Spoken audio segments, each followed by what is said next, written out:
Voting బూత్లను occupy చేసుకుని ఈవీఎంలను పగలగొట్టాలనేటువంటి ఉద్దేశంతో దాడులు కూడా జరిగాయి.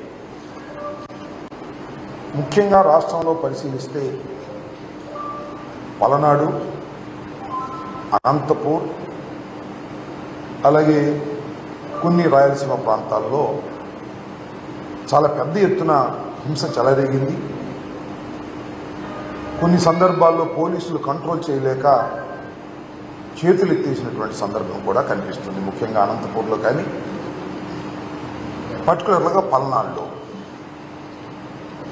పలనాడు జిల్లాలో ఉన్న ఎస్పీని, అనంతపూర్లో ఉన్న ఎస్పీని ఎన్నికలకు ముందు ఎన్నికల కమిషన్ మార్చారు.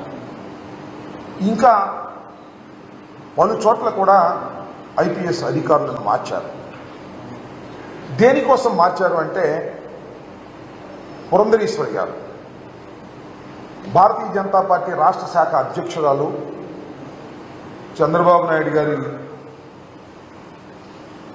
వదిన గారు చంద్రబాబు నాయుడు గారితో కలిసి, వీళ్ళు కలిసే ఉన్నారు అనుకోండి, ఎందుకంటే భారతీయ జనతా పార్టీ, తెలుగుదేశం, జనసేన కలిసి కూటమిగా వచ్చారు.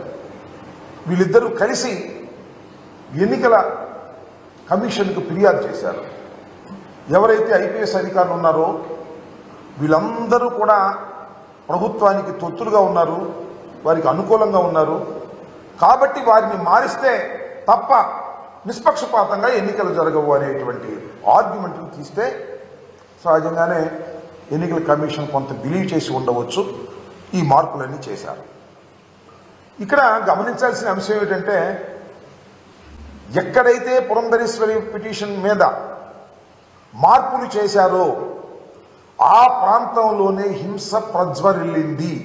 Note this point. ఇవాళ మనం ఫర్ ఎగ్జాంపుల్ అనంతపూర్ తీసుకున్నాం, ఫర్ ఎగ్జాంపుల్ పల్నాడు తీసుకున్నాం. పల్నాడులో నేను this is the third time I'm going to contest, మూడోసారి నేను పోటీ చేయబోతున్నాను. గత 2 ఎన్నికల అనుభవం నాకుంది.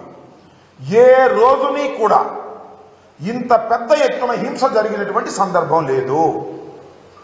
మొన్న ఎన్నికల్లోనే భారీ ఎత్తున హింస జరిగింది. ఎందుకు జరిగింది? కారణం ఏంటి? కొత్తగా ఎస్పీ వచ్చారు. పాత ఎస్పీ పక్షపాత ధోరణితో ఉంటాడని మార్చేశారు. కొత్త ఎస్పీని ఇస్తే బలంగా ఉండాలి కదా, ప్రశాంతంగా జరగాలి కదా. ఎందుకు పూర్వం కన్నా ఎక్కువ హింస జరిగింది అనేది ఇక్కడ పాయింట్ అని మనం చేస్తున్నాం. అంటే ఈ మార్పులు చేర్పుల మీదే కుట్ర జరిగిందా? తెలుగుదేశం, భారతీయ జనతా పార్టీ, పురంధరేశ్వరి గారు, పవన్ కళ్యాణ్ గారు కలిసి కుట్ర చేశారా? కుట్ర చేసి ఈ పిటిషన్లు పెట్టి ఏదో ఒక విధంగా తాము తమ ఓట్లను, ఫాల్స్ ఓట్లను గందరగోళాలు చేసి ఓట్లు వేయించుకోవడం ద్వారా గెలవాలని అనుకున్నారా అనేటువంటి సందేహాలు కలుగుతా ఉన్నాయి.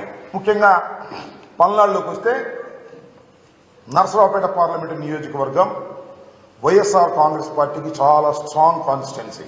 Everybody knows it. 7కి 7 గెలిచాం పోయిన ఎన్నికల్లో. ఇవాళ కూడా 7కి 7 గెలిచే పరిస్థితి ఉన్నది అని మాకన్నా బాగా తెలిసిన వ్యక్తి అటు పోటీ చేసిన మా పార్టీ వ్యక్తే ఉన్నదాకా. కాబట్టి దీన్ని ఏదో విధంగా నలిపేయాలి అనేటువంటి కుట్రతో ఇదంతా చేశారనేటువంటి భావన కలుగుతోంది. చాలా చిత్రమైన, విచిత్రమైన సంఘటన ఏమిటంటే, ఎన్నికల కమిషన్ ఎవరినైతే అపాయింట్ చేశారో ఎస్పీలుగా వాళ్ళని సస్పెండ్ చేసే పరిస్థితి వచ్చింది. ఇది చరిత్రలో నేను ఎప్పుడు ఎక్కడ చూడలా. ఎన్నికల కమిషన్ అంతకు ముందు ఉన్నటువంటి ఐపీఎస్ ఆఫీసర్లు పక్షపాతంగా వ్యవహరిస్తారేమో అనే అనుమానంతో మంచి చరిత్ర కలిగినటువంటి ఐపీఎస్ ఆఫీసర్లను ఎస్పీలుగా వేస్తే వాళ్ళు విధి నిర్వహణలో ఫెయిల్ అయ్యారని భావించి, ప్రాథమిక సమాచారం ఉందని భావించి వాళ్ళని సస్పెండ్ చేశారు. ఊరినే బదిలీ కూడా కాదు, they suspended from the service at present. ఎంత విచిత్రమైన విషయం. దీన్ని ఏ విధంగా భారత ప్రజాస్వామ్యంలో భావించాలని అడుగుతా ఉన్నా. దీని వెనుక నేను ఒకటే మనవి చేస్తున్నా, నేను ఓడిపోతాను అని అనుకున్న రోజున నారా చంద్రబాబు నాయుడు గారు రాక్షసంగా వ్యవహరిస్తాడు. తనకు అధికారం రాదు అనుకున్నప్పుడు హింసను ప్రజ్వలింపచేస్తాడు. ఇది నారా చంద్రబాబు నాయుడు గారి చరిత్ర. ఇవాళ పలనాడులో హింస జరగడానికి కారణం నారా చంద్రబాబు నాయుడు గారు, అదేవిధంగా పురంధరేశ్వరి గారు. ఇక్కడ మార్పుల వల్లే ఇంత హింస జరిగిందని నేను మనవి చేస్తున్నాను.